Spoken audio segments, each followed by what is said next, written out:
जबाबामध्ये ज्या गोष्टी येतील सुरुवाती। नमस्कार, आपण पाहत आहात पुणे लाईव्ह न्यूज। पाहुयात आज दिवसभरातील ठळक घडामोडी। चिमुरड्यांना न्याय मिळालाच पाहिजे अशा संतप्त घोषणेने राजगुरुनगर या ठिकाणी घडलेल्या दुर्दैवी घटनेच्या निषेधार्थ राजगुरुनगर शहरातील नागरिकांनी आपले सर्व व्यवहार बंद ठेवून पीडित कुटुंबाच्या न्यायासाठी निषेध मोर्चा काढला।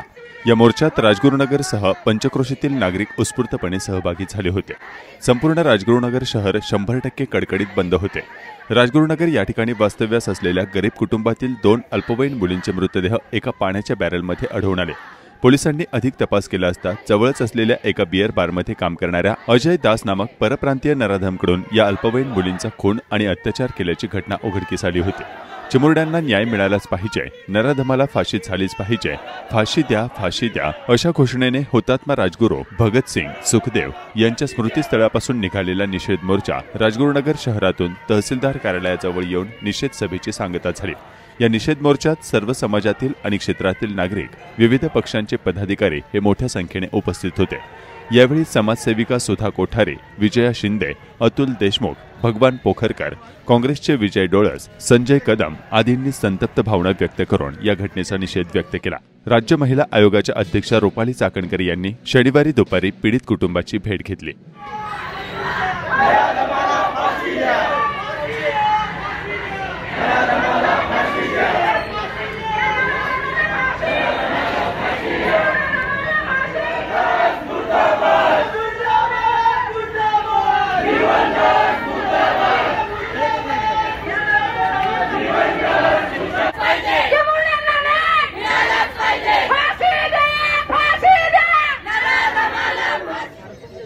आज हा दुःखद प्रसंग आहे आणि आपल्या सगळ्यांच्या भावना आहेत। आणि काही ठिकाणी जे भाडेकरू आले ते लहान लेकरांबरोबर ही हुतात्म्यांची भूमी आहे, ही संतांची भूमी आहे आणि म्हणूनच या भूमीतून उठलेली ही चिंता करायचं असेल तर रविवारी कुठल्या ना कुठल्या दवाखान्यामध्ये डॉक्टर उपस्थित असला पाहिजे। याशिवाय आम्ही गोसावी समाज असं घरात बसून राहणार नाही। आम्ही सगळ्यात जास्तीत लघुशंका करताना हटकल्यामुळे झालेल्या किरकोळ वादातून पुण्याच्या लोणी काळभोर भागात मारहाण करत हवेत गोळीबार करण्यात आला। या प्रकरणात पुणे पोलिसांच्या गुन्हे शाखा युनिट 6 ने तातडीने कारवाई करत तिघांना ताब्यात घेतले आहे। ताब्यात घेण्यात आलेले तिघेही खेड तालुक्यातील चिंबळी फाटा भागातील असल्याची बाब समोर आली आहे। या संदर्भात अक्षय साहेबराव चव्हाण यांनी फिर्याद दाखल केली होती। लोणी काळभोर परिसरात लघुशंका करताना हटकल्यामुळे झालेल्या किरकोळ वादातून मारहाण करत हवेत गोळीबार करण्यात आला। या घटनेत अक्षय चव्हाण यांच्या पत्नी शीतल चव्हाण वय वर्ष 32 राहणार थेऊर जय मल्हार प्लॉटिंग तालुका हवेली या गंभीर जखमी झाल्या। घटनेनंतर आरोपी घटनास्थळावरून थेऊरच्या दिशेने पळून गेले। लोणी काळभोर पोलिसांनी गुन्हे शाखा युनिट 6 चे प्रभारी पोलीस अधीक्षक वाहिद पठाण काळ्या रंगाच्या फॉर्च्युनर गाडीमध्ये आरोपी थेऊरकडून केसननकडे वेगाने येत असल्याची माहिती पोलीस निरीक्षक पठाण यांना प्राप्त झाली। पठाण यांनी तत्काळ स्टाफच्या वेगवेगळी पथके तयार केली आणि लोणीकंद बाजूकडे रवाना केले। वाहनांच्या हालचालीवर लक्ष ठेवून युनिट 6 च्या पथकानं गाड्या अडवून लावून अडथळा तयार करत थेऊर फाटा येथे काळ्या रंगाची फॉर्च्युनर गाडी थांबवली आणि 3 संशयितांना ताब्यात घेतले। सतीश बारीकराव लोखंडे वय वर्ष 31, अजय दशरथ मुंडे वय वर्ष 26, भानुदास दत्तात्रय शेलार वय वर्ष 32 तिघेही राहणार चिंबळी फाटा तालुका खेड जिल्हा पुणे यांना ताब्यात घेण्यात आले। गाडीतील आणखी 3 जण अंधाराचा फायदा घेत पळून गेले। ताब्यात घेतलेल्या आरोपींकडून एक पिस्तूल व काही काडतुसे जप्त करण्यात आली आहेत। या प्रकरणी लोणी काळभोर पोलीस ठाण्यात गुन्हा दाखल करण्याची प्रक्रिया सुरू होती। गांजा विक्रीसाठी आलेल्या तरुणाला अंमली पदार्थ विरोधी पथकानं महाळुंगे येथून अटक केली। त्याच्याकडून 406 ग्रॅम वजनाचा गांजा जप्त करण्यात आला आहे। ही कारवाई सायंकाळच्या वेळी करण्यात आली। ऋतिक संतोष गायकवाड वय वर्ष 24 राहणार चिंचवड असे अटक केलेल्या तरुणाचे नाव आहे, तर महाळुंगे एमआयडीसी पोलीस अधिक तपास करत आहेत। राजगुरुनगरमधील अत्याचाराच्या घटनेच्या पार्श्वभूमीवर शनिवारी 8 डिसेंबर रोजी दुपारी राज्य महिला आयोगाच्या अध्यक्षा रुपाली चाकणकर यांनी खेड पोलीस स्टेशनमध्ये येऊन या घटनेची माहिती घेतली। पीडित कुटुंबियांच्या घरी जाऊन त्यांची भेट घेतली। यावेळी प्रांत अनिल दौंडे, उपविभागीय पोलीस अधिकारी अमोल मांढरे, तहसीलदार ज्योती देवरे, पोलीस निरीक्षक प्रभाकर मोरे आदी उपस्थित होते। खेड पोलीस स्टेशनमध्ये राज्य महिला आयोगाच्या अध्यक्षा रुपाली चाकणकर यांनी पत्रकार परिषद घेऊन याबाबतची माहिती दिली। सायंकाळी 9 वाजून 6 मिनिटांनी गुन्हा दाखल झाला। सुरुवातीला जो गुन्हा दाखल होता तो मिसिंगच्या संदर्भात होता। एका 8 वर्षाच्या आणि 9 वर्षाच्या मुलीच्या संदर्भातली मिसिंग केस पोलीस स्टेशनमध्ये दाखल झाली। मिसिंग केस दाखल झाल्यानंतर पोलिसांनी तातडीने तपासाला सुरुवात केली आणि 11:15 वाजता यामधील घटनेतील संबंधित दोन्ही दुर्दैवाने घडलेली घटना ही अत्यंत वाईट आहे, पण या दोन्ही घटनेतल्या मुलींचे मृतदेह सापडले. याच्यामध्ये 11:15 वाजता तपासाला सुरुवात केल्यानंतर पहाटे 4 वाजता आरोपीला सुद्धा अटक करण्यात आलेली आहे. मी पोलिसांचं मनापासून कौतुक करेल, कारण की त्यांनी कमी कालावधीमध्ये आरोपीला शोधलेलं आहे. याच्यामध्ये रेल्वे स्टेशन असेल किंवा बस स्थानक असतील, यामध्ये संबंधित पोलिसांकडून तातडीने माहिती दिली होती की अशा स्वरूपाचा आरोपी आहे आणि हा आरोपी पश्चिम बंगालचा आहे. कदाचित अशा पद्धतीचा गुन्हा करून तो पश्चिम बंगालला परत जाऊ शकेल, म्हणून जाण्याचे सर्व जे मार्ग होते म्हणजे बस स्थानक असेल, रेल्वे असेल आणि तर प्रवासी वाहनं असतील, या सगळ्यांना सूचना देऊन आरोपीवर लक्ष ठेवायला सांगितलं आणि 4 वाजता या आरोपीला पहाटे अटक केलं. अटक केल्यानंतर यामधील जे काही पुरावे आहेत, प्रत्यक्षदर्शी असतील, अप्रत्यक्षदर्शी असतील, CCTV कॅमेरेज असतील आणि या सगळ्या माध्यमातून हा गुन्हा नोंद होत असताना फॉरेन्सिक लॅबकडे सगळे सॅम्पल दिलेले आहेत. त्याचा रिपोर्ट हा तातडीने आपल्याकडे येतोय. तशा पद्धतीच्या सूचना सुद्धा मी संबंधित विभागाला दिलेल्या आहेत. त्याच्यामुळे या आरोपीवरती गुन्हा नोंद होत असताना सगळे पुरावे आपल्याकडे आहेत. फास्ट ट्रॅक कोर्टाच्या माध्यमातून ही संपूर्ण कारवाई होईल. याच्यामध्ये आरोपीला फाशीची शिक्षा होईल. आतापर्यंत आम्ही कोल्हापूरच्या खोची गावामधली असेल, मावळच्या कोथरुणेमध्ये असेल, वेल्ल्याच्या कातकरी समाजाची असेल, या तिन्ही घटना ज्या घडल्या याच्यामध्ये अशाच घटना घडल्या होत्या. या स्वरूपाच्या घटना होत्या. या तिन्ही घटनेतल्या आरोपींना फाशीची शिक्षा सुनावलेली आहे. या घटनेमध्ये जरी फाशीपर्यंत त्या व्यक्तीला घेऊन जाता आलं नाही किंवा दयेचा अर्ज मंजूर होत असताना त्यांना दुहेरी जन्मठेप किंवा तिहेरी जन्मठेप दिली जाते. त्याच्यामुळे मरेपर्यंत मृत्यू अशी तरतूद या शिक्षेमध्ये केली जाते. म्हणून समाजामधली अशी विकृती नष्ट करण्यासाठी निश्चितपणे राज्य महिला आयोगाच्या वतीनं पाठपुरावा केला जाईल. तर घटना घडून गेल्यानंतर सुद्धा खरं अस्वस्थ करणारे असतात, पण घटना घडूच नाही याच्यासाठी प्रकर्षाने आम्ही भूमिका घेत असतो, कारवाई करत असतो. गेल्या 3 वर्षाच्या कालावधीमध्ये CWC असेल, जिमबा असेल, बीट मार्शल, दामिनी पथक असेल, निर्भया पथक असेल, या सगळ्यांच्या माध्यमातून शाळा कॉलेजच्या कॅम्पस असतील किंवा गर्दीची ठिकाणं असतील, या ठिकाणी मुलींच्यासाठी सुरक्षेची यंत्रणा राबवली. 112 हा टोल फ्री क्रमांक आहे. मला तुम्हाला सगळ्यांना विनंती करायची, तुमच्या माध्यमातून खेड राजगुरुनगरच्या जनतेपर्यंत हा नंबर जावा. 112 या क्रमांकावरती डायल केल्यानंतर 6 ते 7 मिनिटापर्यंत पोलीस यंत्रणा तुमच्यापर्यंत पोहोचते.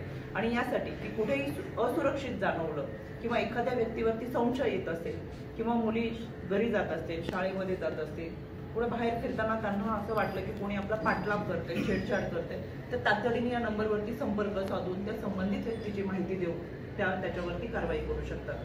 या अनुषंगाने अनेक उपाययोजना आपण करतोय.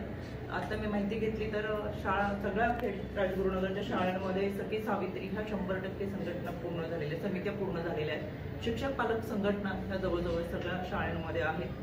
तरी सुद्धा अल्पवयीन मुलींवरती जे अत्याचाराचं प्रमाण वाढतंय त्याच्यासाठी पोलीस पाटलांशी आता मी आपल्या सर्वच पोलीस पाटलांशी चर्चा केली.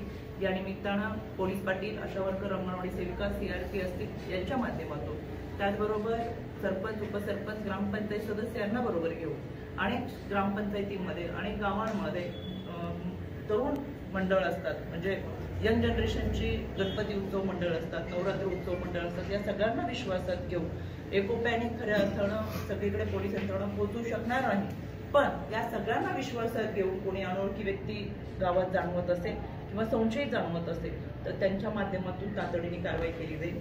आपल्या भागामध्ये इंडस्ट्रियल एरिया फार मोठ्या प्रमाणातला असल्यामुळे कामगार आयुक्तांना सोमवारी या ठिकाणी पाठवून या भागामध्ये वर्किंग वुमनची संख्या असेल, बाहेरगावून येणाऱ्यांची संख्या असेल, यासाठी चाचपणी केली जाईल, त्यांच्या लेखाजोगा ठेवला जाईल आणि त्या पद्धतीने उपाययोजना केल्या जातील.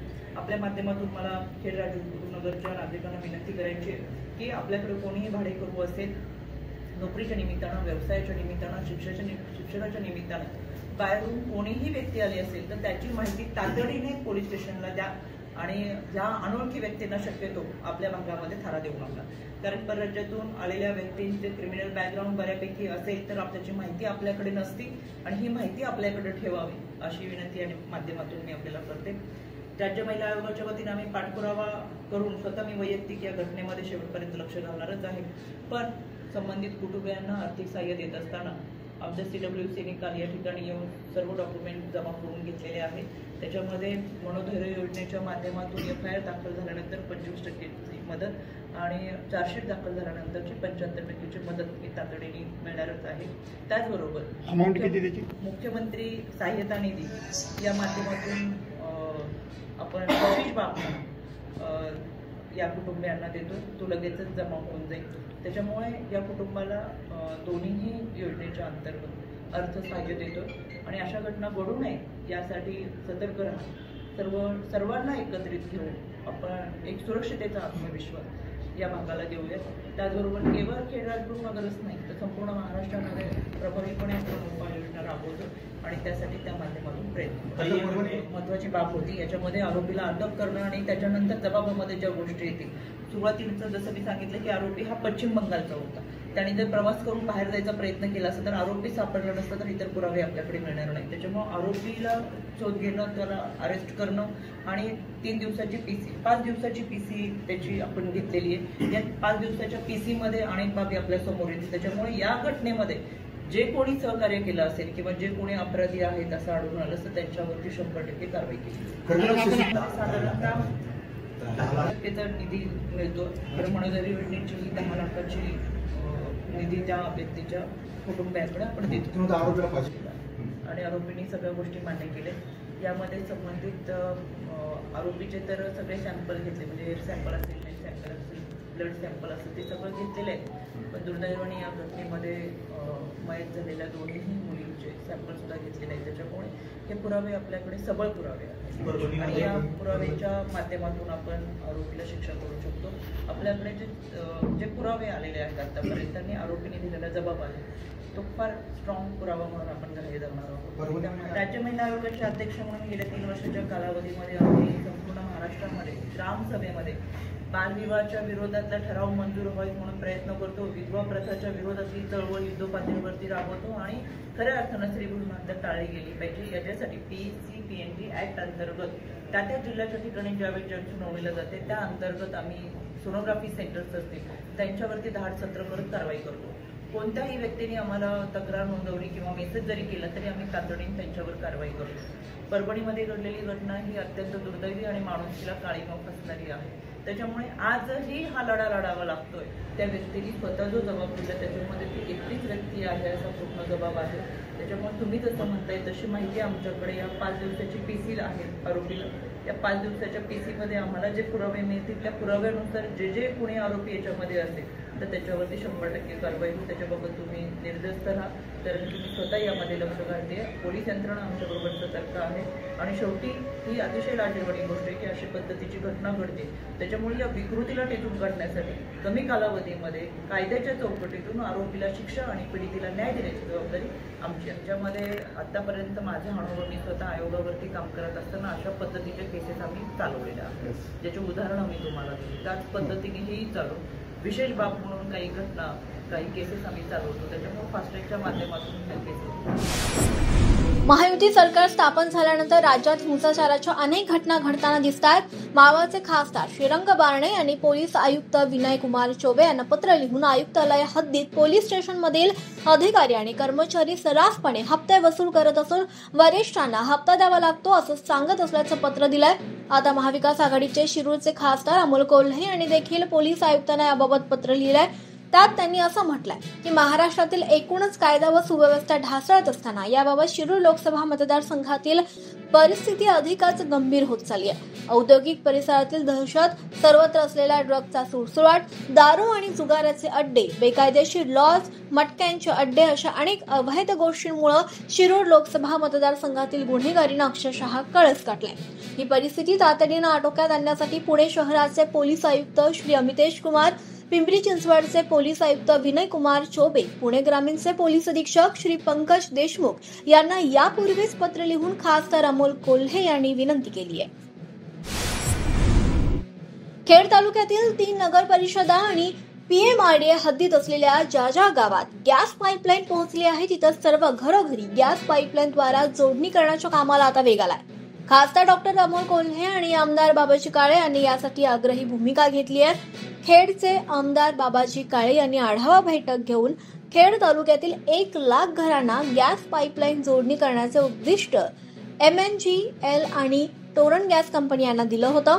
त्यानंतर गॅस कंपनी यांनी कामाला गती दिली आहे. अत्यंत स्वस्त गॅस पुरवठा होणार असल्यानं नागरिक देखील सहकार्य करतात. मैं MNGL से आया हूँ. MNGL में काम करता हूँ. मैं प्लम्बर हूँ. पूरे चाकन में पूरा होम टू होम चालू है. पूरा 3 महीने के अंदर में पूरा लाइन चालू हो जाएगी गैस लाइन की. चाकण औद्योगिक क्षेत्रात सातत्यानं होणाऱ्या चोरीच्या घटना उद्योजकांना हैराण करत आहेत. माळुंगे पोलीस स्टेशन हद्दीत वासोली फाटा येथील पांगारे ऑटो या कंपनी 26 डिसेंबर रोजी रात्री 2 वाजता चोरी झाली. त्यात 6 लाखांचा माल चोरीस गेला. याबाबत सुरुवातीला माळुंगे पोलिसात तक्रार घेतली गेली नसल्याचा आरोप उद्योजकांनी केला.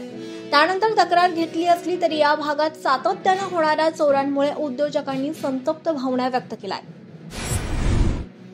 हवेली तालुक्यातील पेरणे येथे विजयस्तंभ अभिवादन कार्यक्रमासाठी 1 जानेवारी रोजी मोठ्या प्रमाणावर देश आणि राज्यभरातून मोठ्या संख्येनं आंबेडकरी अनुयायी येत असतात.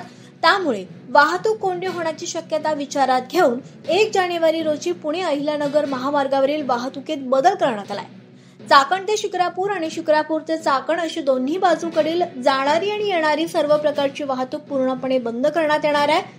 मुंबईहून अहिल्यानगरकडे जाणारी जड वाहनं, ट्रक, टेम्पो आदी माल वाहतूक वडगाव मावळ, चाकण MIDC ते खेड आणि पुढे मंचर, नारायणगाव, आळेफाटा मार्गे अहिल्यानगरकडे जातील. मुंबईहून अहिल्यानगरकडे जाणारी कार, जीप आदी हलकी वाहनं वडगाव मावळ, चाकण, खेड, पापळ, शिरूर मार्गे अहिल्यानगरकडे जातील, असं याबाबतचे आदेशात नमूद केलंय. तीर्थक्षेत्र आळंदीतील पवित्र इंद्रायणी नदी मागील 2 दिवसांपासून पुन्हा एकदा मोठ्या प्रमाणात फेसाळली आहे. रसायन मिश्रित पाणी कोणतीही प्रक्रिया न करता थेट नदीपात्रात सोडल्यानं इंद्रायणी नदी प्रदूषणाच्या विळख्यात अडकली आहे. साई सेवा मंडळाच्या वतीने साईबाबांची पालखी सोहळा राजगुरुनगर या ठिकाणी काढण्यात आला. साईबाबांच्या पादुकांच्या दर्शनासाठी शहरातील नागरिक आणि भाविकांनी गर्दी केली होती. खेड कृषी उत्पन्न बाजार समितीच्या चाकण येथील महात्मा फुले मार्केटमध्ये शनिवारी 28 डिसेंबर रोजी कांद्याची 12,000 पिशवी आवक होऊन कांद्याला 1800 ते 3100 रुपये दर मिळाल्याचं बाजार समिती प्रशासनाकडून सांगण्यात आलं.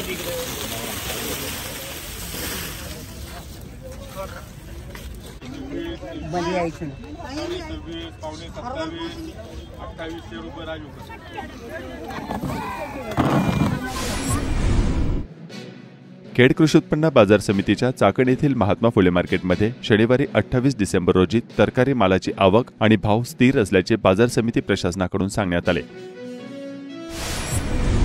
खेड तालुक्यातील पाईट रौंधळवाडी या छोट्याशा वाडीत वाढलेला सुधीर दत्तात्रय रौंधळ यांनी गोवा येथे आंतरराष्ट्रीय पातळीवर झालेल्या ICN इंडिया या शरीर सौष्ठव स्पर्धेमध्ये सुवर्ण पदक मिळवले आहे. याशिवाय या स्पर्धेत प्रो कार्ड मिळवून आंतरराष्ट्रीय स्पर्धेसाठी देखील पात्र ठरला आहे. रोहकल व वाकी खुर्द येथील ठाकर व इतर मागासवर्गीय समाजाची एकूण 32 एकर पुणे नाशिक महामार्गालगतची जमीन प्रशासनाच्या मदतीने शासनाच्या अटी आणि शर्ती यांचा भंग करत लाटण्यात आली असून ती परस्पर विक्री केल्याचा आरोप खेड तालुक्यातील नागरिकांनी केला आहे. नेमकं काय म्हणणं आहे शेतकऱ्यांचं जाणून घेऊयात. हेमलता विलास उबाळे, राहणार चाकण. आमची रोखल वाकी या ठिकाणी जमीन होती. आम्ही शेती करत होतो. नंतर कंपनीने ती बळजबरीने आमच्याकडून करारनामा करून घेतला आणि आम्हाला सांगितलं की तुम्हाला मुलांना नोकरी देऊ, रोजगार देऊ. पण त्यांनी काहीच केलं नाही. आम्ही नंतरच्या काळात शेती करायला लागलो तरी आम्हाला त्यांनी बंधनं घातली आणि आता ती एका बिल्डरला देऊन ते तिथं प्लॉटिंगचं काम करू लागलेले आहे. याचा आम्हाला न्याय मिळून द्यावा एवढीच. बबन बैरू काळे, राणा ठाकरवाडी पूर्व. आपली जमीन इथं असून कंपनीने 82 साली खरेदी खत केलं, पण कामाला लावतो म्हणून असं आश्वासन दिलं, पण त्यांनी काय आपल्याला कामालाही लावलं नाही, काय नाही. आणि त्याच्यानंतर त्यांनी परत आम्ही तहसीलदारांनी आम्हाला ताबा दिला. तहसीलदारांनी आम्ही जमीन कसायला लागलो. कसायचं कसली आणि परत 1916 16 साली परत आमचा ताबा काढून घेतला आणि ताबा काढून घेतल्यानंतर पोलीस आणि गुंड यांनी आम्हाला दमदाजी करून त्यांनी आमची ताबा घेतला काढून. त्याच्यानंतर कमिशनर कलेक्टर पुण्याला केस चालू होती, त्यांनी दंड मारला, तिथे काय आम्हाला न्याय नाही भेटला. आता कंपनीने बिल्डरला जमीन विकली, त्याच्यामुळं आता काय आमचं उपास मरण्याची वेळ आलेली आहे. आता काही दुसरा पर्यायच नाही काही. नमस्कार, माझं नाव संतोष उबाळे आणि आता मी जिथं उभा आहे त्याच्या मागं ही आमची जमीन आहे. वडिलांनी माझ्या जमीन घेतलेली होती. ही वाकी आणि रोखलमध्ये 102, 103 गटामध्ये आहे. तर सदर जमीन ही आमची लॅक्मे कंपनीने आमच्यावरती दबाव टाकून तुम्हाला रोजगार उपलब्ध करून देतो म्हणून जमीन घेतली आणि आज तागात तिथे कंपनी टाकली नव्हती. त्यानंतर सुद्धा आम्ही शेती वगैरे करत होतो. खरेदी खात्यात आम्हाला लिहून दिलं होतं की तुम्हाला रोजगार उपलब्ध होईल. तर आतापर्यंत तसं काही न होता नंतर आम्ही शासन दरबारी अर्ज केला की आम्हाला आमची जमीन परत द्यावा म्हणून. तर सदर कंपनीने ही जागा परत न देता बिल्डरला विकली व इथं काहीच उभं केलं नाही. कंपनी पण केलं नाही आणि आमचा रोजगार पण काढून घेतला. आमची फसवणूक केली आणि सदर मग आम्ही न्याय मागण्यासाठी कलेक्टर यांच्याकडे गेलो होतो. तर त्यांनी सदर जमिनीवरती बिल्डरच्या बाजूने निकाल देऊन त्यांना 8 कोटीचा दंड टाकला आणि आम्हाला हे केलं. आणि 2016मध्ये मोजणीच्या नावाखाली पोलीस प्रशासन व गुंडांचा सपोर्ट घेऊन सदर जमीन जी ती ताबा घेतला. तसा पोलीस स्टेशनला पण रिपोर्ट आहे त्यांचा की हे 2016पर्यंत जमीन कसत होते. तर त्यानंतर आम्ही शासनाकडे अर्ज केला, 145चा अर्ज केला. त्यानंतर सगळे पंचनामे झाले. ते सर्व आमच्या बाजूने असताना सुद्धा आम्हाला न्याय भेटत नाही. आणि इथं आता आमच्या परिवाराची हे जी आहे, माझा जो बारका भाऊ आहे तो रोजंदारीने कामाला जातो, आई विधवा आहे. तर सगळे आम्ही तणावाखाली जगतोय. आणि सदर जमीन जी ही जमीन माझ्या वडिलांनी आमच्या याच्यासाठी घेतली होती, उदरनिर्वाहासाठी घेतली होती. तर याच्यात आम्हाला कंपनीने तर फसवलं पण शासन दरबाराकडे जाऊन शासनाने त्याच्यावरती त्यांना दंड मारून शासनाची तिजोरी भरली आणि आमच्या संघ आमचे जे आदिवासी बंधू आहेत त्यांची सुद्धा फसवणूक केली. त्यांच्या सुद्धा जमिनी त्यांनी ताब्यात घेऊन त्यांना सुद्धा बाहेर काढलं. आणि शासनाकडे अर्ज देऊन सुद्धा सरकार आणि प्रशासन कुणीही लक्ष देत नाही. तर सदर आम्हाला आहे ना इथं आता आत्मदहन शिवाय शेवटचा पर्याय आमच्याकडं आत्मदहन हा उरलेला आहे. सदर जमीन ही शासनाने दंड मारून हे आम्हाला परत न देता ही बिल्डरच्या नावावरती झालेली आहे आणि शर्ती अटी तशाच असून सुद्धा हिचा व्यवहार झालेला आहे. आणि इथं लगेच प्लॉटिंग वगैरे चालू केलेलं आहे. तर याचा अर्थ काय, आमची फसवणूक करून आमच्या जमिनीला घ्यायच्या आणि नंतर बिल्डरला आर्थिक फायद्यासाठी मोठ्या किमतीमध्ये द्यायच्या. आणि याच्यामध्ये प्रशासन अधिकारी सर्वजणच याच्यामध्ये त्यांच्या बाजूने हे करतात. आणि आमची परिस्थिती अशी नाही आहे की आम्ही या सगळ्यांना तोंड देऊ शकतो. एक तर ह्या शासनामध्ये आम्हाला यांनी आत्मदहनाची परवानगी द्यावा. अग्रवाल बिल्डर यांनी प्लॉटिंगसाठी काम चालू करून आता सध्या तिथं यांनी राष्ट्रीय स्वयंसेवक संघाला शिबिरासाठी दिलेली आहे. तरी माझी ही राष्ट्रीय स्वयंसेवक संघ जे यांच्या अध्यक्षांना विनंती आहे की तुम्ही याच्यामध्ये लक्ष द्या. इथं हिंदूची जमीन हिंदू लाटतोय, गोरगरिबांवरती अन्याय करतोय. प्रशासन मख्खपणे बसलेलं आहे, बघत नाही. अर्ज वगैरे देऊन सुद्धा पैशापुढं गोरगरिबांचं चालत नाही. आमच्या आदिवासी बंधू सुद्धा या गोष्टीसाठी सतत पाठपुरावा करून सुद्धा त्यांच्यावरती दबाव आणून त्यांना पळून लावलं जातं आणि आम्हाला धमक्या वगैरे भेटतात. खेड कृषी उत्पन्न बाजार समितीच्या स्थापनेस 75 वर्षे झाली असून या 75 वर्षात प्रथमच शेतकऱ्यांना अत्यंत माफक दरात बाजार समितीच्या वतीने अत्यंत रुचकर भोजनाची सोय केली आहे. चाकण मार्केटमध्ये या उपक्रमाची प्रायोगिक तत्वावर सुरुवात करण्यात आली. भोजन व्यवस्था सुरू झाल्यानंतर शनिवारी पहिल्याच आठवडे बाजाराच्या दिवशी येथे तब्बल 1000 पेक्षा अधिकारी आणि शेतकऱ्यांनी भोजनाचा लाभ घेतला. अपेक्षेपेक्षा खूप अधिक प्रतिसाद मिळाल्याचे बाजार समितीच्या पदाधिकाऱ्यांनी सांगितले. अर्थानं आज चाकण कृषी उत्पन्न बाजार समितीच्या आपल्या या मार्केट यार्डच्या आवारामध्ये गेल्या 4 दिवसापूर्वी आपण हा उपक्रम शेतकरी बांधवांसाठी, कष्टकरी बांधवांसाठी जो चालू केला आहे, या उपक्रमाला आज शनिवारी जर बघितलं तर सकाळी 9 वाजल्यापासून आतापर्यंत जवळपास 700-800 लोक त्या ठिकाणी झालेले आहेत आणि 5 वाजल्यापर्यंत साधारणपणे 1000-1100 लोक त्या ठिकाणी होणार आहेत. आम्हाला अपेक्षित नव्हतं की एवढ्या मोठ्या प्रमाणामध्ये लोकांच्या गरजेसाठी हे चक्रेश्वर महाराज भोजनालय उपयोगी त्या ठिकाणी पडेल. आज आम्हाला खऱ्या अर्थानं मनस्वी आनंद त्या ठिकाणी होतोय की या मार्केटच्या परिसरामध्ये गोरगरीब कष्टकरी हमाल जो आहे तो खऱ्या अर्थानं कष्टकरी आहे. पहाटे 2 पासून तर रात्री 12 पर्यंत कष्ट करतोय. त्या माणसाला 2 वेळचं जेवण किंबहुना 2 वेळची रोजीरोटी देण्याचं काम बाजार समितीच्या माध्यमातून अल्प दरामध्ये आपण चालू केलं आहे. अतिशय उत्स्फूर्त असा प्रतिसाद खऱ्या अर्थाने या भोजन व्यवस्थेला लाभला आहे. लोक आम्हाला भरभरून भेटतायत. लोक सांगतायत की सभापती साहेब, सगळी मार्केट कमिटी, तुमच्या सगळ्या बाजार समितीचे आम्ही आभारी आहोत. कारण खऱ्या अर्थानं आमच्या जिव्हाळ्यासाठी, आमच्या प्रश्नासाठी, आमच्या जिव्हाळ्यासाठी, आमच्या आरोग्याच्या दृष्टीनं जे जेवण तुम्ही देताय अतिशय उत्तम क्वालिटीचे जेवण त्या ठिकाणी देताय.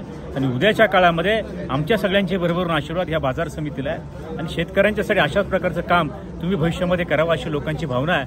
आणि आम्हाला मनस्वी आनंद आहे की खऱ्या अर्थानं गोरगरीब कष्टकरी जो आहे त्यांच्यासाठी आम्हाला काहीतरी करता येत आहे. आणि इथं जर बघितलं, एखादी व्यवस्था आपण चालू करणं आणि प्रत्यक्षपणानं लोकांच्या जिव्हाळ्यासाठी, लोकांच्या प्रश्नासाठी त्याची उपयुक्तता असणं हे फार महत्त्वाचं आहे. आणि आजच्या ह्या व्यवस्थेतनं बघितलं तर खऱ्या अर्थानं चक्रेश्वर महाराजांच्या आशीर्वादानं या चाकणच्या पंचक्रोशीमध्ये चिरकालपणानं ही व्यवस्था आम्ही त्या ठिकाणी चालू ठेवण्याचा निर्णय त्या ठिकाणी केलेला आहे. परंतु लोकांच्या चेहऱ्यावरचं समाधान आणि गोरगरिबांना याचा होणारा फायदा हे मार्केट कमिटीच्या दृष्टीने आम्हाला फार महत्त्वाचं आहे. सयाजीराजे आता आज आमच्या बाजार समितीमध्ये हमाल मापड्यांचं प्रतिनिधित्व करतात. एवढ्या मोठ्या प्रमाणामध्ये बाहेरचे जे हमाल आले आहेत त्यांना मनस्वी आनंद झाला की आमच्या पोटाची व्यवस्था, आम्ही ते स्वतः काही हमाल हाताने त्या ठिकाणी स्वयंपाक करायचे आहे. त्यांना एक मनस्वी आनंद झाला की अरे आमचा वेळ त्या ठिकाणी वाचतोय आणि चांगलं घरच्यापेक्षा घरच्या दर्जाचं क्वालिटीचं जेवण आम्हाला त्या ठिकाणी मिळतंय. याच्यापेक्षा संदीप भाऊ आपल्याला दुसरं काही समाधान असू शकत नाही. आणि गोरगरिबांची सेवा करण्याचं भाग्य खरं तर आमच्या ह्या संचालक मंडळाला त्या ठिकाणी मिळालंय. आणि भविष्यात देखील ही जी क्वालिटी, ह्या क्वालिटीमध्ये आम्ही कुठेही तडजोड करणार नाही. सामान्य माणसाला भरपेट जेवण ही शाश्वती, ही शेवटपर्यंत आम्ही बाजार समितीच्या माध्यमातून देणार आहे. त्यामुळे उद्याच्या काळात देखील ही सगळी व्यवस्था अखंडपणाने चालू ठेवण्याचं काम आणि लोकांची सेवा करण्याचं काम आम्ही त्या ठिकाणी चालू ठेवणार आहे. 3 तारखेला खऱ्या अर्थानं देशाचे केंद्रीय माजी कृषी मंत्री आदरणीय शरद पवार साहेब, आदरणीय केंद्रीय सहकार राज्यमंत्री मुरलीधर अण्णा मोहोळ, छगनजी भुजबळ साहेब, अतुलजी सावे, जयकुमारजी गोरे, आदरणीय अजितदादा पवार यांना देखील आम्ही इन्व्हाइट केलंय. राज्यातले सगळे सहकार क्षेत्रातले सगळे मान्यवर मंडळी, राज्यातले सगळे मंत्रीगण, त्यांना या कार्यक्रमाच्या निमित्तानं महात्मा ज्योतिराव फुले आणि सावित्रीबाई फुले पुतळा उद्घाटनाच्या निमित्तानं या परिसरामध्ये येणार आहे. तालुक्यातले हजारो लोक या कार्यक्रमाचे येणार आहे. मी तालुक्याच्या जनतेला निमित्तानं आवाहन करतो की अतिशय भव्य दिव्य कार्यक्रम हा अल्पदरामध्ये भोजन व्यवस्थेचं उद्घाटन आणि पुतळ्याचा अनावरण सोहळा अतिशय मोठ्या स्वरूपामध्ये होणार आहे. आपण देखील सगळ्यांनी मोठ्या संख्येने 3 तारखेच्या कार्यक्रमाला सायंकाळी 4 वाजता उपस्थित राहावं अशा आमच्या बाजार समितीच्या वतीनं तालुक्याच्या नागरिकांना विनम्र आवाहन त्या ठिकाणी करतो. धन्यवाद. या ठिकाणी चाकण मार्केट या ठिकाणी चक्रेश्वर भोजनालय हे आपले सर्वांचे युवा नेते सभापती विजूभाऊ शिंदे, त्याचबरोबर उपसभापती क्रांती सोमवंशी आणि सर्व संचालक मंडळ यांनी तालुक्यामध्ये या विधानसभेच्या निवडणुकीनंतरच्या ज्या बदलानंतर आणि नवीन बाजार समितीच्या सत्ता स्थापनेनंतरचा हा असा खूप सुंदर असा उपक्रम या ठिकाणी तालुक्यातल्या कष्टकरी शेतकऱ्यांसाठी चालू केला. यासाठी मी पहिल्यांदा तालुक्यातला एक युवा नागरिक म्हणून त्यांना शुभेच्छा देतो. आणि असा हा उपक्रम येत्या भविष्य काळामध्ये राज्यामध्ये भारतीय जनता पक्षाची आता सत्ता आहे आणि भारतीय जनता पक्षाच्या सत्तेच्या माध्यमातून आदरणीय मुख्यमंत्री देवेंद्रजी फडणवीस साहेब असतील, त्याचबरोबर बावनकुळे साहेब असतील आणि नव्याने नियुक्त झालेले पणन मंत्री जयकुमारजी रावल साहेब असतील, यांच्यापुढे आम्ही सर्वच मार्केट कमिटीचे सगळे संचालक भेटून हा असा सुंदर असा नवीन उपक्रम शेतकऱ्यांच्या फायद्याचा जो झालेला आहे, ज्यांना हे एकदम अल्प दरामध्ये भोजन मिळतं, असं राज्यभर जर ही उपाययोजना जर केली तर नक्कीच हे शासन हे शेतकऱ्यांचं शासन आहे आणि या शासनाच्या माध्यमातून शेतकऱ्यांना एक चांगल्या प्रकारचा असा लाभ या माध्यमातून मिळेल असं आवाहनच आम्ही या माध्यमातून सरकारकडे करणार आहे. आणि त्याची खरी सुरुवात या चाकण आणि खेड तालुक्यामध्ये झालेली आहे. आता तात्विक स्वरूपात 4 दिवसापूर्वी जरी भोजन चालू झालेलं असलं तरी 3 तारखेला याचं खूप मोठ्या प्रमाणात जसं विजूभाऊंनी सांगितलं असं याचं मोठ्या स्वरूपामध्ये लोकार्पण सावित्रीबाई फुले आणि महात्मा फुले यांच्या पूर्णाकृती पुतळ्याच्या वेळेसच आदरणीय आपले महाराष्ट्राचे नेते शरदचंद्रजी पवार साहेब असतील आणि सहकार मंत्री केंद्रातले आदरणीय आमचे नेते मुरलीअण्णा मोहोळ यांच्या हस्ते या ठिकाणी लोकांसाठी सेवेच्या कायम राहील अशी या ठिकाणी अपेक्षा करतो. आणि आज हे भोजन जे आहे ते शेतकऱ्यांची मी तर प्रतिक्रिया घेतली. हमाल मंडळी पण जी आहेत ती सगळी तालीम ते म्हणले आमचा खरोखर चांगला प्रश्न सुटलेला आहे। याबद्दल मी या बाजार समितीच्या सर्व संचालक मंडळांचा आभार मानतो आणि असेच त्यांच्याकडून सगळ्यांनी मिळून चांगलं काम करावं ही शुभेच्छा पण देतो। नमस्कार, आपण पाहत आहात पुणे लाईव्ह न्यूज।